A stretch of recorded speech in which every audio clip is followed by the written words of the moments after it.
on moving them to a county jail is that the programming is not necessarily available in the county jail as it is in, or maybe in the state penal system. And then I think the cost is, I think putting two people in a room in the state pen now is evidently cheaper than paying Platte County to house them in the county jail. As far as the discussion on 920, I've talked to Senator Geist and I've talked to Senator Lathrop, and I've talked to some of the administration representatives about where we are and where we go as we move forward. And, some think that 920 has to go forward without any amendments, or otherwise it doesn't do anything. And then others are concerned that some of the things 920 does affect safety of the community. And so I don't hold a lot of hope for there being any substantive progress here, but I'm still listening to the discussion, and I'm hoping that there's some wild card that we could play here to make substantive change. And like I say, I hadn't been in the penitentiary before, and about, I don't know what it was, 2 or 3 months ago, maybe 6 months ago, we took a tour of it. We didn't get into the most secure part of the prison, but we went through quite a bit of it, spent half a day or so there, maybe a little less. And it was surprising. I expected a lot more tension and chaos and dismay, but really it looked to be well run, and the inmates seemed to be following the rules and things moving along relatively smoothly. Maybe that's just the part of the building that we were in. I don't know. So anyway, I would yield any of time remaining to Senator Geist. 1 minute. Chance to talk. Senator Geist, 104. Sure, I'll go ahead and start reading something, and then I'll pick it up as I have time, because I'm not going to have time to get through much of this. But this are the NDCS parole eligible incarcerated population and how they break that down. And I'm going to start with, on November 2021, approximately 83% of the NDCS population had not yet met their parole eligibility date, or had a sentence structure that does not allow them an opportunity for parole. Of the 969 people who are currently past their parole eligibility date, 415 have had at least one prior parole term. Did you hear that? 415 have had at least one prior parole term. If the entire group of 969 people who are currently at or past their parole eligibility date were released. Time, Senator. Thank you, Senator Geist and Senator Mosier. Senator Jacobson, you're recognized. Thank you, Mr. President. I'm going to yield my time to Senator Ben Hansen, and then let him finish up his point. So I'll yield the time to Senator Hansen. Senator Hansen, 450. Thank you, Senator Jacobson. Appreciate that. I kind of just want to finish up my thoughts that I was talking about last time about some of the missed points I think we're seeing with building a new prison and the effect that will have on current prison population and even subsequent recidivism rates. And so with that, I kind of want to go back to that graph that Senator Lathrop provided. And before I do that, I also just want to mention that Senator Lathrop, this has kind of been his heart and soul for the 4 years that I've known him, and I appreciate all the hard work he's done in this. It has also been a passion of Senator Geist to work with Senator Lathrop and try to get the ball moving here. And so I appreciate all the work that he's done with this, and he's been nothing but candid with me whenever I asked him questions, and he's answered all of my questions thoroughly. So with that, I wish if I could ask Senator Lathrop a question, please. Senator Lathrop, would you yield? Yes, I will. The graph that you handed out talking about the projected population with replacement prison, would you agree that it talks about the red line here, what would happen if we built a new prison, we wouldn't have enough beds? Would you agree that that does not take into account the effects a new prison would have? Because they're just talking about beds. So they say, here's the beds. There's no data to suggest that having somebody in a new prison is going to affect the prison population. They'll just be in a nicer facility. Yeah, and I appreciate you mentioning that, because one of the things that we mentioned before when we were talking about in conjunction this is the YRTC in Geneva. It seemed like a consensus among everybody here in the body, most people here in the body, is because of the incidents that we had in Geneva is that we need to build a new facility because the other one was too old and it led to negativity, it led to violence because they were tearing down part of the facility, something that Senator Arch was discussing with Boys Town, that could very well be happening now with the old prison. So if we build a new prison, I feel that that graph, especially the red line, would actually not the red line, but the other line that talks about the projected beds that we need would actually go down because we're gonna have less people with violent, in my opinion, violent tendencies in prison because of the environmental change that we're making, because the ability to have more therapy for the prisoners, we'll have more room, we'll have more space. And so in my mind, I think this graph is a little bit inaccurate. It just talks about plain, like this is just the beds we need based on history, even though it seems a little odd, but I get the data, but when we're kind of starting to plateau since 2015, almost kind of go down, for some reason the graph just kind of goes up exponentially. But I haven't, thoroughly dug into the data, so I can't really say anything too negative about that. But Thanks. I don't want people to forget with what we have going on with AM 2337, what Senator Geist has proposed, along with what Senator Lathrop has done, that's in 2337. I know he wants more, I get it. However, I think we kind of can't forget about, along with building a new prison, what that's going to do in conjunction with what we're trying to pass here with AM 2337. I think those two combined, it's not everything that perhaps Senator Lathrop wants, but I think that in conjunction with the new prison will help drive down the amount of beds that we'll need, the amount of recidivism rates, the amount of, let me see here, lack of therapy that we'll have for prisoners when they get out. I think that will be huge because now we have the facilities to do that. So I just want to make sure that we don't forget about that because I think that's a big part of maybe kind of what we're missing with all of this. Like with what Senator Arch mentioned, with all the stuff we talked about with the YRTC in Geneva and how we need to build a new one. I think that correlates to what we're trying to do here with the new prison. So I just want to kind of get my message across and finish up my thoughts.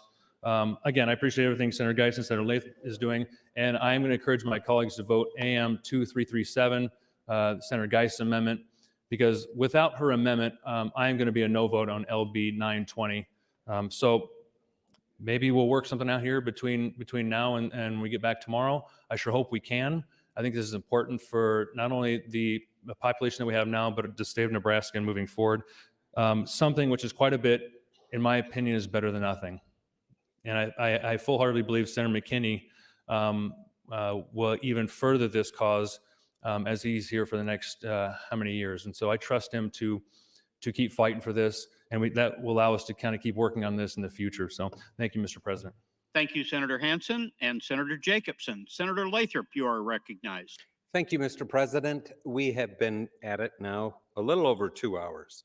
And so if you're watching from home, you'll remember 2 hours ago I said, let's today stand up with ideas supported by data that will change or alter the projection of our prison population. We have a prison projection study that was commissioned by the Department of Corrections that tells us what our population is going to be. And this isn't the first one, and this isn't speculation or guess, it's science. I've seen 3 or 4 of these since 2006. They're accurate. We know what our population is going to be in 2030. It's going to be 7,327.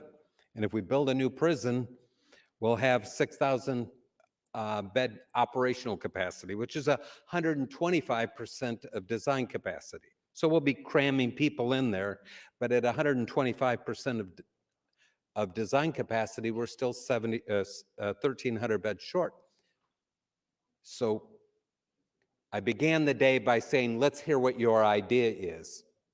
And give me some information that suggests that it's more than speculation or chatter.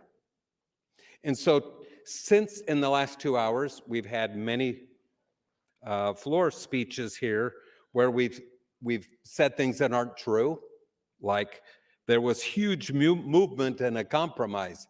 There is no compromise, and there has been no huge movement. There has been no offer that moves the needle of consequence. None.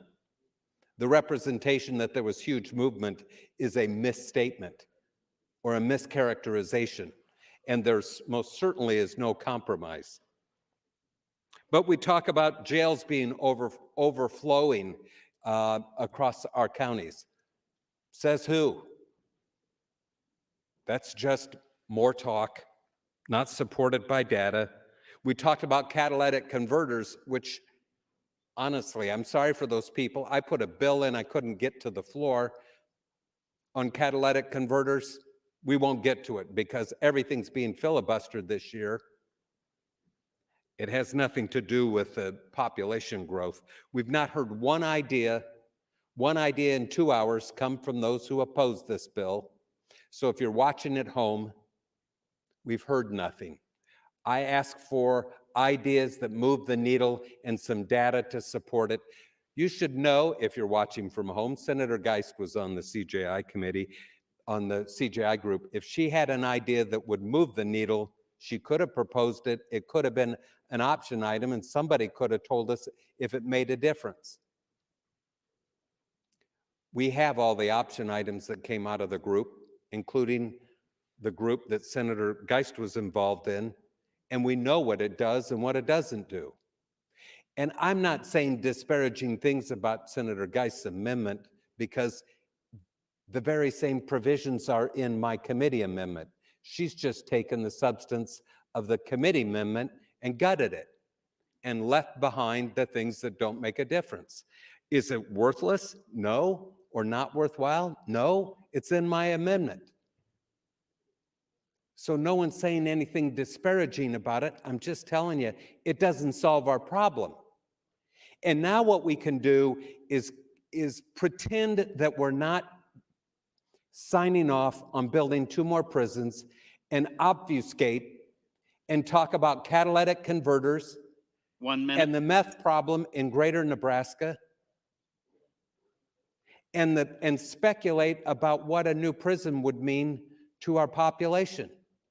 There's nothing to suggest it would make a difference. It's just talk, and it's speculation, and it's not a solution. So why don't you just stand up and say, I'm in for 2 prisons. Let's set $500 million aside and build 3,000 beds, and then we'll be in good shape by 2030. But the rest of this is just talk. It's trying to confuse the issue. And it's also trying to avoid the fact that you're advocating for the status quo. And we've talked about the status quo. The number of people who are assessed before they leave that are high risk for violence, they're coming into the neighborhoods in Nebraska. Time, Senator. Thank you. Thank you, Senator Lathrop. Senator Linehan, you are recognized. Thank you, Mr. President. I will yield my time to Senator Slama. Senator Slama, 455. Thank you. Thank you, Mr. President, and thank you, Senator Linehan, for yielding time. I am grateful to be following Senator Lathrop. I do feel like I can add just a little bit of factual grounding to some of the comments and some of the reactions to Senator Geist and I's comments. So I rise to counter the assertion that there was no compromise. I think Senator Geist, myself, Senator Kavanaugh, Senator Lathrop, Senator McKinney, representatives from the AG's office, governor's office, public defender's office, police, we're in a room and on calls for the better part of, what was it, like 5 hours or 5 or 6 hours split between Thursday and yesterday. There was absolutely movement on on issues, including the movement on including LB 1004, which the governor vetoed 2 years ago. That is a huge movement. And to characterize it as anything else or as some sort of minimal thing really gets to the core of the problem with LB 920, because Senator Lathrop's acting as though he's the gatekeeper on moving the needle, which, I mean, of course, that makes sense. It's his own bill. But we're coming at this from two different premises, and I'm coming at it, and I believe Senator Geist is coming at it from the premise of, once again, our key fact for the night, Nebraska incarcerates a lower rate of people than the national average. We have one of the lowest incarceration rates in the country. That is a very simple fact. And if we're approaching that from two different premises, I'm coming at it from this factual side, and the other side is coming at it from a slightly different perspective. Of course, it makes sense that in the span of a week's worth of negotiations on something that should have been negotiated for 9 months, that we're not going to come to a solution. So yeah, absolutely, I've proposed solutions. It comes in 3 parts. 1, building a new prison that keeps our corrections officers safe, provides proper programming and the facilities needed to actually rehabilitate people before we send them off into society. Part 2, AM 2337, which includes 80% of LB 920 and a lot of front-end things that keep people out of prison in the first place and rehabilitates them instead of imprisons them. Third, I wholeheartedly support an interim negotiation. This is something that's going to take months, not minutes, on thinking creatively about our sentencing structure. I absolutely agree with Senator McKinney in that we have to have a longer conversation on that. And I think that was the unfortunate part of the timing and tone of the negotiations, is that we weren't given the flexibility to think creatively and think outside the box when it comes to sentencing, things like post-release supervision, things that could actually work and make a big difference in the lives of Nebraskans. So yeah, that's my 3-part solution. For the folks watching at home, the reason why I oppose LB 920 without Senator Geist's amendment is for 4 reasons, and we're going to review them again just so everybody stays attuned to this. We spent 50 hours filibustering the budget, talking about Senator Lathrop's take on this, so now you get to hear me talk about my 4 non-consensus items that LB 920 forces on our communities that compromises community safety. First off, taking drug offenses down to a Class 1 misdemeanor. This means that our county jails will be filled with people who are convicted of these possession crimes, so 0.5 grams or less. In our rural communities, this is normally meth. This is punishable by, how much time do I have left, Mr. President? 1 minute. Thank you, Mr. President. This is would be punishable by up to a year in the county jails. As we've heard from many of our rural senators tonight, our county jails have neither the space nor the personnel for the necessary programming to rehabilitate those addicted to drugs, especially meth, which has a 12 to 18-month recovery time with a high relapse rate. It disincentivizes participation in drug court, which has actually moved the needle in drug addiction in our state. 2, this bill incentivizes and lowers the punishment for smash and grab burglaries like we've seen in large cities on the coast. You also remove the mandatory minimum for Class 1C and 1D felonies for possession with intent to distribute. Huge problem in Nebraska. Overdose deaths are 3 times higher than our murder rate. And 4, we're tying judges' hands when it comes to consecutive sentences. This will especially hit domestic violence victims the hardest. And because of that, I stand opposed to LB 920. Senator. Thank you, Mr. President. Thank you, Senator Slama. Senator Lowe, you are recognized.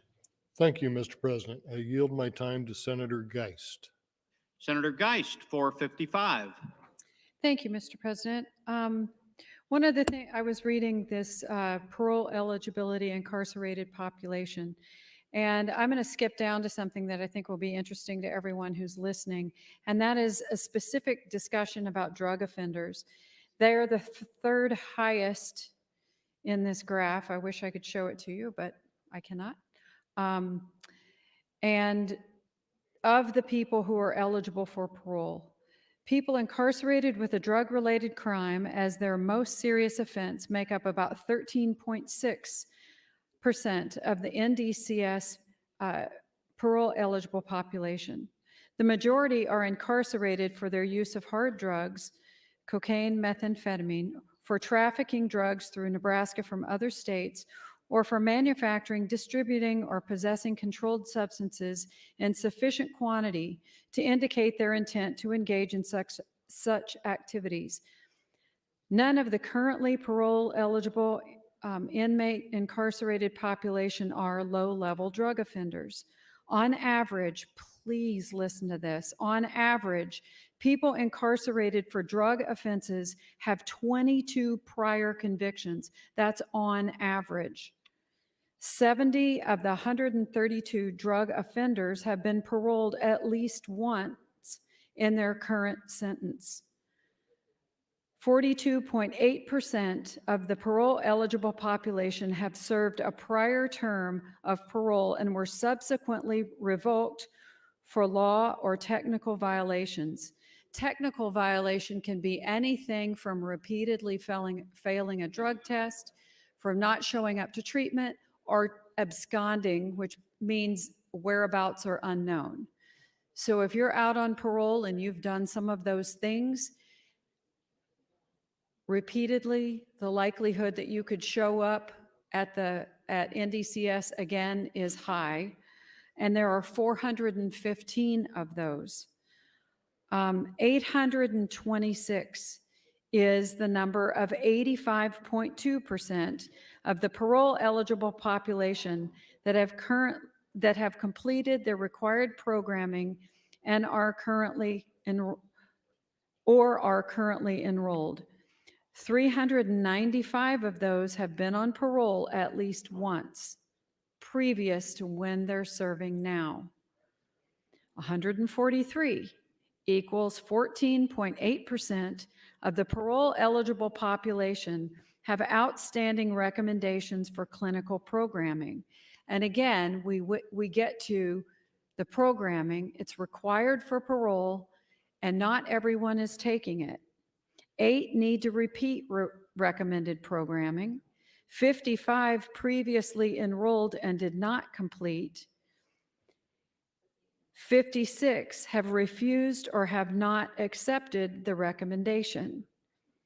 So almost half, a little less than half, of the 143 who have outstanding recommendations for clinical program have refused to take clinical programming. So things to consider when we talk about those who are eligible for parole. I think it's really important that we understand that not all inmates 1 minute. choose to avail themselves of programming. Also, not all inmates have available to them exactly what they need within the facility they're in.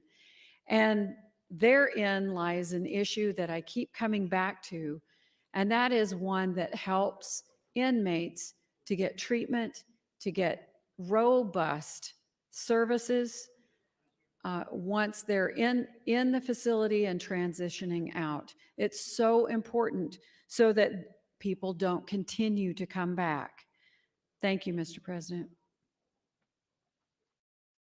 Thank you, Senator Geist. Senator McKinney, you're recognized. Thank you, Mr. President. I rise in opposition of the motion to bracket LB 920. I see that we're still mentioning incarcerated individuals as inmates, felons, and criminals, and we're not acting as humans. But there's a lot of people that are opposed to what Russia is doing in Ukraine. I'm just saying, let's be consistent. Also, the elephant in the room that I think we just need to put on the table is whatever it was is not what it is today, and I am opposed to AM 2337. And if that kills 920, I could go to sleep at night. That's the elephant in the room that we need to have, that we just need to have. And even if AM 2337 gets attached, I will strongly advocate for LB 920 to die. I'm just being frank about it. So we could find a way to get to a vote tonight and the AM doesn't get attached, and then we proceed to not vote for 920, or the AM gets attached and it dies anyway. That's where we're at. So how much longer are we going to take this for a bill that we don't have progress on to even pass? And we keep standing up and arguing point after point after point that we've been doing for the past 3 weeks. Let's just take a vote. What's the harm in just taking a vote right now? Let's do it. People want to go home. A lot of people don't want to vote for 920. A lot of people don't want AM 2337. A lot of people don't want AM 2286. Let's just take a vote. What's wrong with that? Let's just get it over with. Let's save ourselves the whatever. Let's take a vote. What's wrong with that? Because I am not going to support a bill that, in my opinion, doesn't go far enough. And to be frank, it's some things that I would love to add to 920 to go further, because our state has the 10th highest Black incarceration rate. We can stand up and talk about our state's low incarceration rate, but you cannot ignore what is real. You cannot gloss over that fact. So let's just take a vote. Let's get it over with. I don't know what we're waiting on. Let's just take a vote. I yield the rest of my time to Senator Wayne. Senator Wayne, 2 minutes 15. Thank you, Mr. President. I haven't really engaged in this whole lot of conversations, and I've tried to stay out of it. So Senator Williams is in the chair, and I'm not going to put him in a weird spot by asking him a question. But I was going to ask him a question because at the end of the day, I really don't know what we're doing at this point. From what I heard downstairs in my room while I was actually practicing law downstairs, it seems like we don't have a compromise. It seems like we're not going anywhere. So if it seems like we're not going anywhere, I'm just trying to figure out, we're going to vote on Senator Geis's amendment. Let's just say Senator Geis's amendment gets 25 votes. Then Senator Lathrop is going to pull his bill, and we're back to nothing. So we're here at 9:30, and I don't clearly know where we're going. 1 minute. Now, clearly, I've been a senator who takes time to take time, but I've always had an end goal in mind. This year, everybody, it's no secret, it's been 1024. I have been saying I want money for North Omaha so we can change things. Senator Lathrop has been saying 920 is the answer, and Senator Geis has said they wanted some changes. And now we're negotiating outside of the CJI, but we don't have anywhere to go. So it's unclear to me what the goal is, because I just read in the article in the Omaha World Herald that parole board, and they're not even meeting, and they get paid a lot of money to meet, $92,000 a year, and they don't even meet. So if the goal is to reduce the prison population by adding more parole, it doesn't work because we're just kicking the can to somebody else. So I'm really confused what we're doing tonight and what we're going to do tomorrow. I'm really confused on where we're going. I don't have a clear sense of direction. Time, Senator. Thank you, Mr. Thank President. you, Senator Wayne and Senator McKinney. Senator Hunt, you are recognized. Thank you, Mr. President. Senator Wayne, I'll tell you what we're going to do tomorrow. We're going to try to ban abortion tomorrow with no exception for the life of the mother, or incest, or child abuse, or rape. That's what we're going to do tomorrow. For any kind of criminal justice reform in Nebraska, honestly, I think it's going to take our state getting into really, really dire financial straits. In 5 or 10 years or so, when this huge tax cut that we've passed has us handcuffed, and we're on our 3rd new prison, our 3rd new concrete box, and everyone who's not upper middle class has gotten out of this state, and there's no one here to serve their dinner, bring them their basket of curly fries or give them their McDonald's hamburger. That's the point where these radicals on the right, these conservatives, might be willing to come to the table and talk about real criminal justice reform, perhaps without the racist dog whistles. these racialized dog whistles like smash and grab robberies like you see on the coast in New York and California. This is from people who have conflated the Black Lives Matter movement with robbery, with smash and grab robbery. Talking about catalytic converters. Some of you really want to lock people up forever for stealing car parts. I think you do. I think that's how you act. And I know the man who was featured in that article that Senator Geist read, who had his catalytic converter stolen. He's one of my constituents, and he supports LB 920. Or people saying, well, at least Senator McKinney's here, and he'll be here for a while, so he can fix it. How is that fair? It can't only be the people directly affected who are coming together to find a solution. That is so lazy and it is so disrespectful.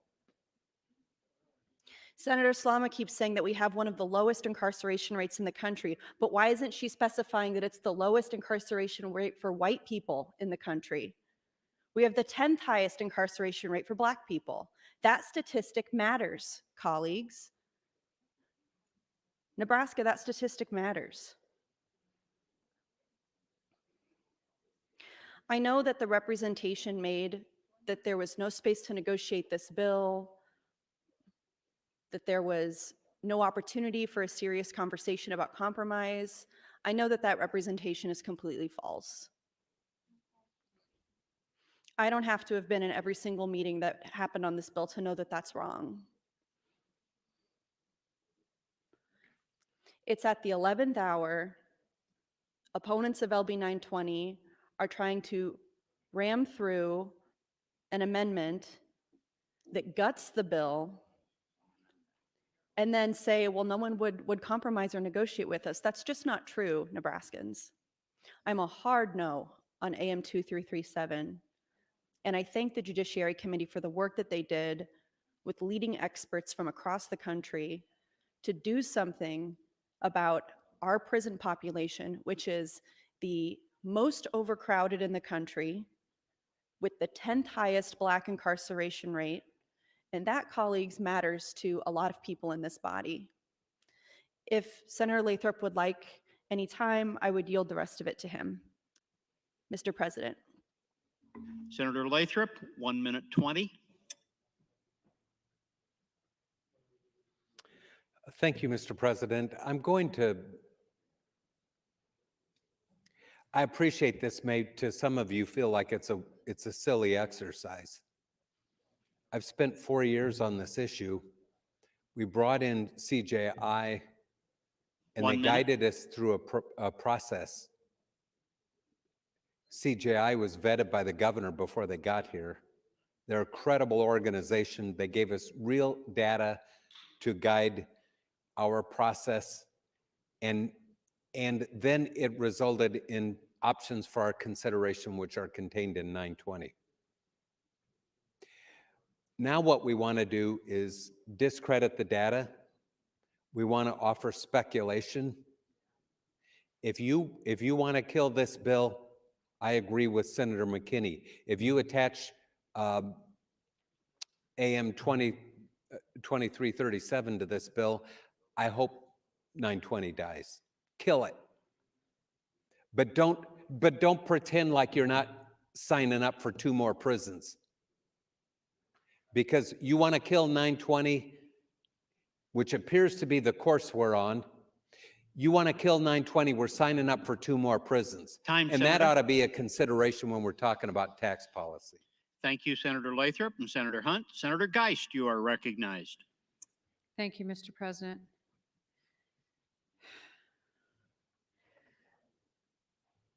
I don't understand why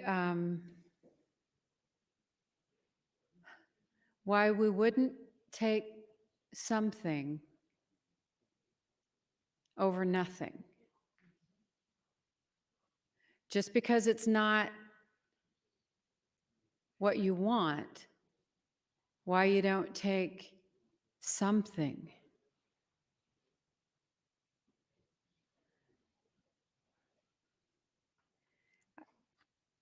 I know that it was said that no disparaging remarks had been made about my amendment, but it's been called fluff with sprinkles.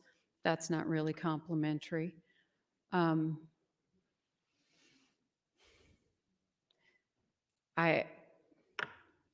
I don't understand this. I'm just going to go on and talk about this incarcerated human inmate, incarcerated human C. Admitted date, February 11th, 2019. Had a mandatory minimum of 10 years. Not serving consecutive charges, maximum sentence 11 years. While executing a search of a vehicle that incarcerated individual was occupying, officers discovered bags that contained 477 grams of methamphetamine, an undisclosed amount of fentanyl, an undisclosed amount of cyclobenzaprine, as well as multiple knives with blades longer than 3 inches. Incarcerated individual C plea agreement dismissed all other charges for a plea to the possession of meth and the acceptance of the habitual criminal enhancement. So under LB 920, the 10-year mandatory minimum for the habitual criminal enhancement would have been eliminated in this case. In another case, a Mitten State, November 16th, 2018, mandatory minimum 3 years. Serving consecutive sentences, yes. Offenses committed on the same day, yes. Maximum sentence 12 years, minimum 6. On 11/27, November 27th of 17, officers were dispatched to Walmart where a stolen white Audi was recovered. The Audi had been reported stolen on 11/22 and had a reported value of $11,000. Video surveillance showed the driver and the passenger exit the stolen Audi, proceed to the Walmart. Officers followed the suspects and observed when 2 suspects were at the self-checkout. When police attempted to handcuff incarcerated individual E, he pulled away and ran, tripped on a clothes rack, and was quickly taken into custody. Officers located the stolen Audi keys, which were recovered from the inmate. The stolen Audi was searched, and officers located a large quantity of methamphetamine inside the center console. One baggie had 20 grams, the other was a folded dollar bill containing 2 grams of methamphetamine. There was a scale on the floor of the vehicle. Officers also found a Glock 27 .40 caliber handgun in the driver's side door pocket. The firearm was loaded with 1 round in the chamber. Under 920, the mandatory minimum for the distribution of meth would be eliminated. The consecutive sentence would also be eliminated because possession of a deadly weapon by a prohibited person does not apply as an aggravating factor under 920. 1 minute. As a result, the sentence would be cut in half from 12 to 6 years maximum and 6 to 3 years minimum. So therefore, there would be no mandatory minimum, no consecutive sentence, and the sentence, the 6 to 12 years, would be 3 to 6. These are reasons why it's important to remove the things that we disagree on, those non-consensus items, because of what it does to people who are incarcerated and their sentencing and their penalties. Thank you, Mr. President. Thank you, Senator Geist. Senator Pansy Brooks, you are recognized. Thank you, Mr. President. So I would just like to add that no one's talking about trying to be soft on crime. No one's trying to say, we can run through all sorts of hideous, terrible stories about what criminals do, and we can do that, and that's the shiny object. That has nothing to do with what Senator Lathrop said, which is to give ideas on what's next, what we can do. There's been nothing substantive, as he said, that's come up all night except pilot programs, a task force. Usually you're all against pilot programs and studies. Every time I talk to you about a study, everybody's like, oh, not another study, not another pilot program. And so we're at the same point we were. And Senator Geist was talking to me, and I appreciate that. She talked about, Senator Geist, were you talking about how many people, would Senator Geist yield to a question? Senator Geist, would you yield? Yes, I would. Thank you. So you talked about how many people are addicted and have repeat offenses, isn't that right? The 2 times ago, you were talking about the number of people that have repeat drug offenses, and Yes, in this report, yes, it Yes. said there was an average, on average, people incarcerated for drug offenses at NDCS have 22 prior convictions. Okay, so one of the things that you talked about was having drug courts, which I'm a huge believer in drug courts, but you can only take the drug court one time. So I don't quite understand how that's going to help our overcrowding problem and the issues that we have. It hardly diverts people from prison because the bulk of people that are arrested for drug crimes go straight into prison. And also, Well, I have after I have another 22. question for you on 1004. You keep talking about 1004. Where is that? What are you talking about? That is a bill that the governor vetoed 2 years ago.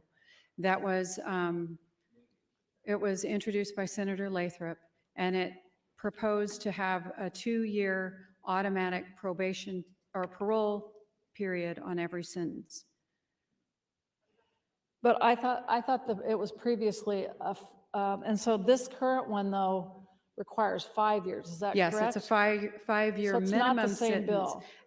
Correct. Well, it's the same principle, but what's in Senator Lathrop's judiciary amendment has the 5-year minimum sentence on it, which frankly, I prefer.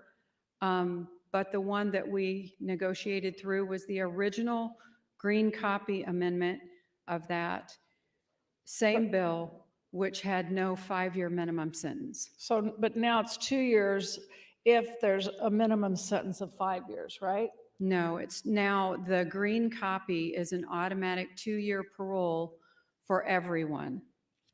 Okay, that's not what I'm hearing, but okay, thank you for that You're welcome. information. And so basically, if you're sentenced for a felony and you go to prison for more than a year, then you would go to prison. But if it's under a year, then you'd go to county jail. Well, okay, she walked away, but that's fine. So generally you go to county jail if it's under a year. So really what we're talking about is the status quo. The bulk of the people that we're talking about that could help the prison system are not the people that are sentenced to under a year. And what I'm concerned about is the continuation and I know that Senator Geist has worked very hard on this, and I appreciate her efforts on 1 minute. all of this. But we are in status quo mode. There is no suggestion on how to change things. There's no suggestion.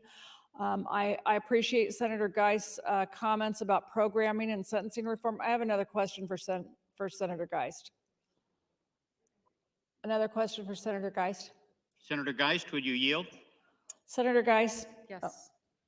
Yes? Yes. What I'm wondering is, you and I agree on sentencing or on programming. So where is that? Why didn't you add this to that bill? Why didn't you add programming and treatment to the bill, to the amendment? I was staying within the parameters of the recommendations of the judiciary amendment. But they did, CSG did, or CJI did recommend treatment. Right. And They did programming. recommend treatment, which we expanded drug court, which is treatment, into every county in the state. And I had a Time, bill Senator. previously. Thank you, Senator Pansy Brooks and Senator Geist. Senator Slama, you are recognized. Thank you, Mr. President. I believe I'm the last one up before we adjourn tonight, so I'll just sum up where the opposition to LB 920 is coming from. Our proposal, we've heard several times, there's no proposal for any kind of real impact. That's false. But I'll also hit it why we're taking the time on LB 920 and kind of some of the structure as to why that's unfortunate, because Senator Geist's amendment does contain 80% of Senator Lathrop's LB 920, but it sounds like he might be willing to pull the bill if AM 2337 even gets attached. which is interesting. But in any case, here's why I oppose LB 920 if AM 2337 is not attached. First off, we're taking possession drug offenses for drugs excluding fentanyl to a class 1 misdemeanor. This is punishable by up to 1 year in your county jails, and it really disincentivizes participation in drug court, and it's also going to fill our rural county jails with folks who have been brought in on meth charges because of how that drug works in the long recovery time it takes to get over that drug. Our county jails do not have the facilities or the manpower to deal with an increase in those numbers. And those numbers are a big reason as to why the prison population projections go down. It's because our county jails are going to be handling those people now. And just to note, Senator Geis brought a really great point. Those drug offenders aren't one-time offenders that are in our state prisons. They have an average of 22 prior convictions. 22 prior convictions. That's the average for drug offenders in our state prisons. 2, we're breaking up the burglary statutes to lessen the punishment for the smash and grab burglaries. That is the name of the type of burglary. That's not any kind of offensive, like that is the type of burglary. So we are lessening our community safety by lowering the punishments for those. We're removing the mandatory minimum for class 1C and 1D drug possession felonies, which is problematic because Nebraska has a very high overdose rate. We're dealing with a lot of drugs that are laced with fentanyl that's killing our young people in the state of Nebraska in both urban and rural areas. So I'm opposed, obviously, to that. And we're also requiring that judges use aggravating factors before they apply consecutive sentences to a sentence. This will especially impact domestic violence victims because the aggravating factors listed that you have to fulfill to have consecutive sentences, so have your sentences run not together but one after the other, don't cover a lot of the domestic violence cases in our state. So those are the 4 core reasons why I'm opposed to LB 920. Another big reason is the inclusion of the 60% rule, which was not a CJI recommended initiative, but Senator Lathrop's own idea. My proposal for something that would absolutely make an impact comes in 3 parts: passing LB 920 as amended by AM 2337 to prevent imprisonment on the front end, building a new prison to ensure that those imprisoned have the rehabilitation space necessary and the safe, modern environment necessary to rejoin society with a fair chance, and an interim study on sentencing restructuring. That goes beyond the bounds of LB 920 and what we're authorized to do with this bill language without holding a new hearing, which we don't have time to do. So I'm absolutely, thank you, Mr. President, in support of sitting down and finding a bipartisan compromise on smarter sentencing. That's something we can all get around. And I find it really, really sad that we're in a position right now that Senator Lathrop is opposed to 80% of his bill becoming his bill, having a compromise on that front so that his bill survives, because here's what's going to happen tomorrow morning.